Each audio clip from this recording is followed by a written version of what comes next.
तो पिछले एपिसोड में आपने देखा कि सभी मित्रों की अल्प नगरी से होकर गुजरना पड़ा था, जहां पर पौने लोग रहते थे, लेकिन वहां पर किसी पुलामा नामक राजा का कब्जा था। वहीं आपने भी देखा था कि सभी मित्रों ने एक अच्छी योजना बनाकर राजा पुलामा के जादू को खत्म भी कर दिया था और पौने भी बड़े हो गए थे। अब आगे खुशकिस्मती से वे लोग वहां से बचकर चले जाते हैं। तभी करमजीत को उन 2 पौनों के बारे में याद आता है। अरे लेकिन पुलमा तो 2 लोगों को लेकर गया था ना? हाँ सरकार, लेकिन उन दोनों को तो मेरी आंखों के सामने मार दिया गया था। क्या? राजा यही करता आया है हमेशा से।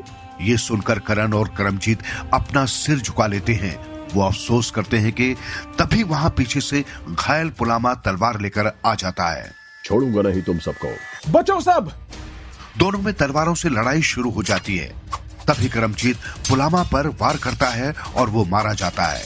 अच्छा हुआ जो ये मारा गया, इसने तो बहुत बुरा किया हमारे साथ। ये सी लायक था। चलो हमें जल्दी से अपने साथियों के पास जाना होगा।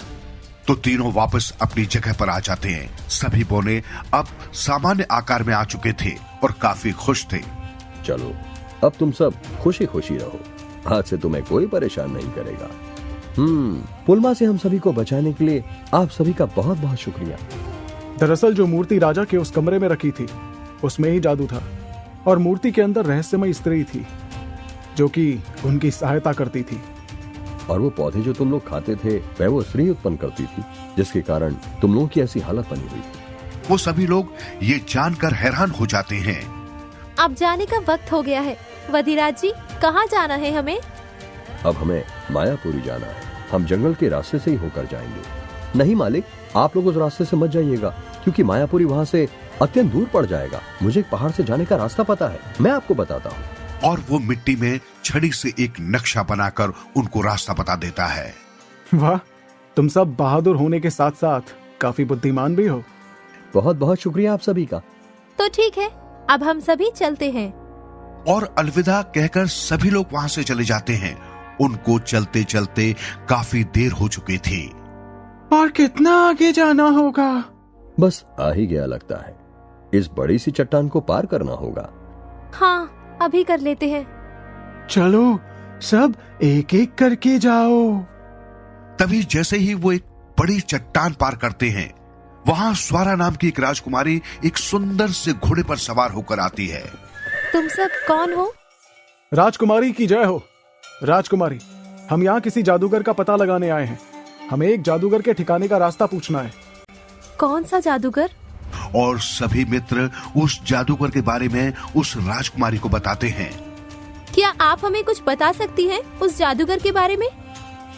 माफ करना, मैं किसी भी ऐसे जादूगर को नहीं जानती, परंतु मेरे राज्य में एक बाबा है, वो तुम्हारी सहायता कर सकते हैं।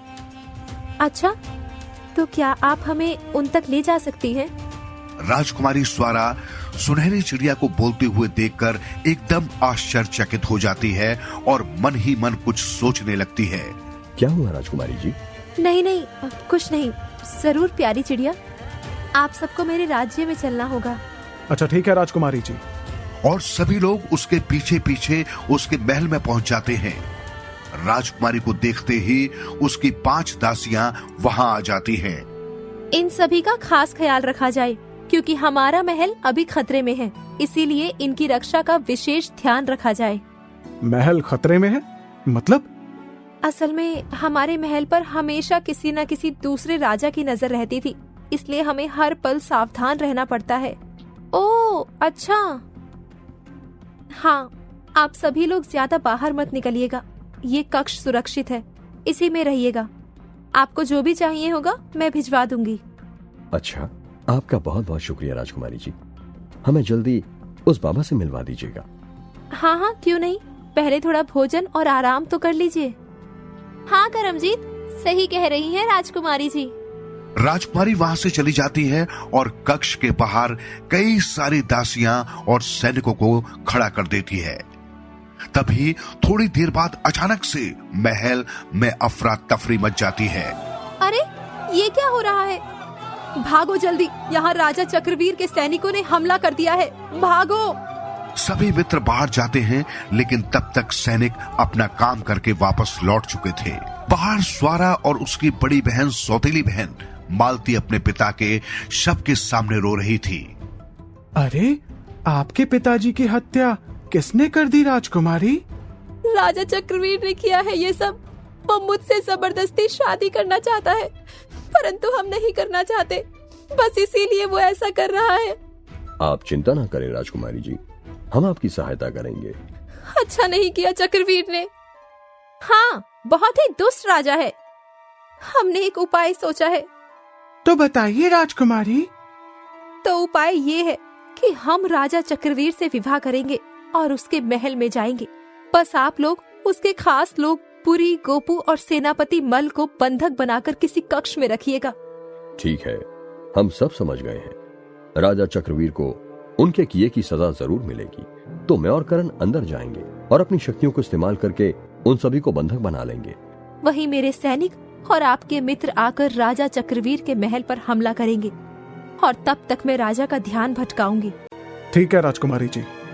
राजा चक्रवीर को इसी वक्त संदेश भिजवा दीजिए कि राजकुमारी स्वरा उससे विवाह करने के लिए तैयार हो चुकी है। जी राजकुमारी जी। तो अगले दिन राजा चक्रवीर का एक सैनिक वहां पर आता है। राजकुमारी की जय हो, शाम को महाराज की बारात पहुंच जाएगी। अवश्य, सारी तैयारियां रहेंगी। तो उसी रात तक विवाह संपन्न हो जाता है और उसके बाद राजकुमारी राजा चक्रवीर के महल में जाती है। वाह, अति सुंदर। तुमने तो हर सुंदर चीज को मात दे दी। धन्यवाद। मेरे मन की मुराद पूरी हो गई। जी, ये लीजिए, ये अंगूठी, ये मेरे पिताजी की है। अब इसे आप ही पहनिए, क्योंकि उनके बाद अब आप ही मेरी दुनिया है। अति सुंदर। वही करमजीत और करण ने महल में जाकर अपना काम शुरू कर दिया है। राजा के खास आदमी पुरी और गोपू बंदी बना लिए गए हैं, लेकिन सेनापति मल्ल अभी महल में ही था।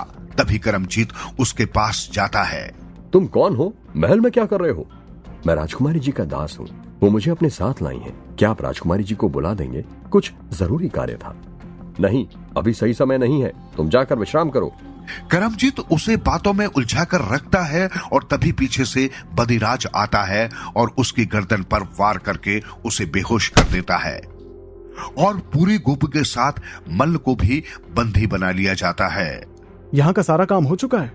हाँ, अब मैं राजकुमारी के कमरे के बाहर जाता हूँ और उन्हें संदेश देता हूँ। संभल कर जाना बधिराज। तभी बधिराज राजकुमारी और राजा के कमरे के बाहर जाकर के 2 बार ताली बजाता है। ये कौन है जो इस वक्त ताली बजा रहा है? अरे, कोई होगा, छोड़िए ना, अभी तो हमारे मिलन का वक्त है। तभी राजकुमारी राजा को दूध से भरा गिलास देती है और पीते ही राजा को चक्कर आने लगते हैं और वो वहीं पर बेहोश हो जाता है। राजकुमारी हंसने लगती है। आखिर मैं अपने मकसद में आज कामयाब हो ही जाऊंगी। और तभी वहां राजकुमारी की सेना भी आ जाती है और राजा के सैनिकों से युद्ध करने लगती है। सेना के साथ कर्ण के सभी साथी भी आ गए थे।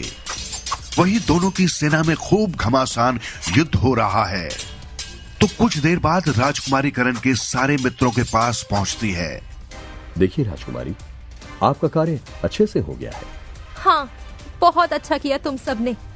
और तभी राजकुमारी तलवार निकालती है और पूरी और गोपू का सिर एक साथ अलग कर देती है, जिसे देखकर सभी मित्र हैरान रह जाते हैं। सेनापति मल, मैंने तुझे छोड़ दिया है क्योंकि मैं तुझे तड़पता हुआ देखना चाहती हूँ। लेकिन क्यों? ये आपने क्या किया राजकुमारी? देखो बच्चों, राजा चक्रवीर तो बेवकूफ था। वो मेरे प्रेम में पागल हो चुका था। मैंने उसके साथ योजना बनाई थी कि वो मेरे महल पर हमला करेगा। क्या? ये क्या कह रही हैं? परंतु क्यों? क्योंकि मेरे पिताजी मेरी बड़ी बहन को रानी बनाना चाहते थे और मुझे रानी बनना था। इसीलिए मैंने उनको खत्म करवा दिया।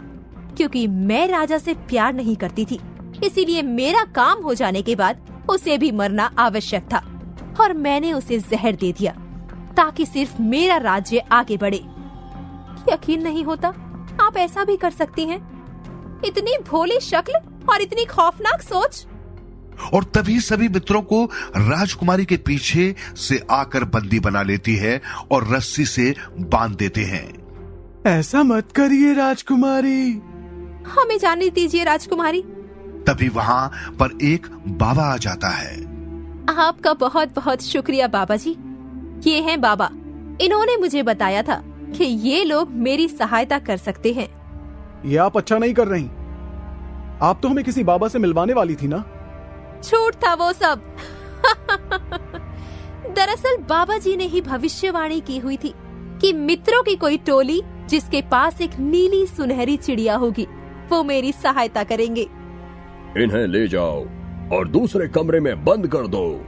तो सैनिक उन सभी को एक दूसरे कमरे में ले जा रहे होते हैं कि तभी पीछे से एक आदमी आता है जिसने नकाब पहना हुआ है। तो वो आदमी एक मंत्र पढ़ता है जिसके बाद एक तेज रोशनी उत्पन्न होती है। अरे ये कौन है? क्या हो रहा है? कुछ समझ में नहीं आ रहा। और अचानक सभी मित्र उस रस्सी से मुक्त हो जाते हैं। वहीं सारे सैनिक भी बेहोश होकर गिरकर वही जमीन पर गिर जाते हैं। जल्दी से राजकुमारी के पास चलो। लेकिन आप हैं कौन? तुम सबको बचाने आया हूँ। अभी ज्यादा बात करने का समय नहीं है, चलो। सभी लोग वहां पर पहुंचते हैं और राजकुमारी चौंक जाती है। तुम सब? राजकुमारी, तुम्हारा खेल खत्म हुआ। जल्दी बाबा को बंधक बनाओ। सभी मित्र बाबा को बंधक बना लेते हैं और वही उस नकाबपोश आदमी और राजकुमारी में युद्ध होने लगता है। तू हमारी ताकत को नहीं जानता है। यहाँ से चला जा, नहीं तो अपनी जान से हाथ धो बैठेगा। अब तुम्हारा कोई भी खेल यहाँ नहीं चलने वाला है। और वो नकाबपोश आदमी राजकुमारी को हरा देता है। नकाबपोश आदमी नकाब उतार देता है। वो सेनापति मल्ल था। सेनापति मल? लेकिन वो तो यहाँ बंदी बना हुआ है। ये क्या? करमजीत और करण भी हैरान रह जाते हैं। तो आखिर कौन था ये दूसरा सेनापति मल? देखिए अगले एपिसोड में।